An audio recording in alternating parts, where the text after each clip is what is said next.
গোয়ালন্দে নুরাল পাগলার মাজার, পুরো এলাকায় থমথমে বিরাজ করছে, সেনাবাহিনী ও পুলিশ পাহারা দিচ্ছে। মাজারের বন্ধ গেটের সামনে পুলিশের পাহারা, মাঝে মধ্যে টহল দিচ্ছে সেনাবাহিনীর ভ্রাম্যমাণ দল। কাউকে ভেতরে ঢুকতে দেওয়া হচ্ছে না ও ক্ষতিগ্রস্ত মাজারটি দেখতে ভিড় করছেন আশেপাশের অনেকেই। সব মিলিয়ে থমথমে পরিস্থিতি, আতঙ্কিত এলাকার বাসিন্দারাও। শুক্রবার হামলা ও ভাঙচুরের পর শনিবার সকাল থেকে এমনটাই দেখা গেছে রাজবাড়ির গোয়ালন্দ এলাকায়। নুরুল হকের যেখানে কবর ছিল সেই এলাকা স্থানীয়ভাবে একটি নুরাল পাগলার মাজার নামে পরিচিত ছিল।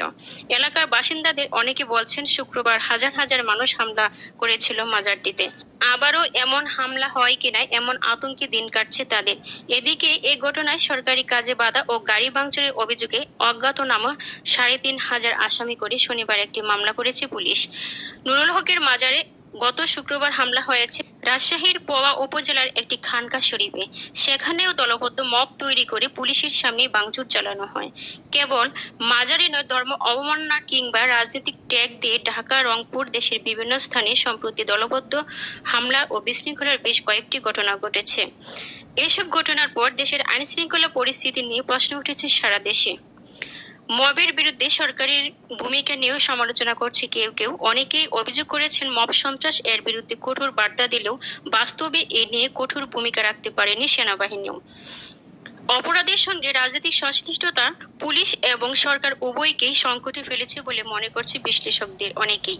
তারা বলেছেন, ব্যবস্থা নিলে যদি কিছু হয় এমন চিন্তা করছে সবার মধ্যেই। বিশ্লেষকেরা কেউ কেউ মনে করছে আইন শৃঙ্খলা বাহিনীর দুর্বলতার সুযোগ নিচ্ছে একদল উশৃঙ্খল ব্যক্তি। সরকারের ভূমিকাও এক্ষেত্রে শক্তিশালী নয় বলে মনে করছে তারা। রাজনৈতিক কিংবা অরাজনৈতিক যে উদ্দেশ্যেই হোক, মব সন্ত্রাস করে একবার ছাড় পেলে সেই সুযোগ বারবারই নেওয়ার শঙ্কা থাকে। আর বাংলাদেশে সেটি হচ্ছে বলে মনে করেন সমাজ ও অপরাধ বিশেষজ্ঞ ডক্টর তৌহিদুল হক। ছোঁয়াচে রোগের মতো সমাজে মব কালচার ছড়িয়ে পড়েছে বলে মনে করেন তিনি। সুপ্রিম কোর্টের সিনিয়র আইনজীবী অ্যাডভোকেট মঞ্জিল মোরশেদ অবশ্য মনে করেন আইন শৃঙ্খলা ঠিক করতে চাইলে পুলিশকে নিয়ে শুরু করা প্রয়োজন।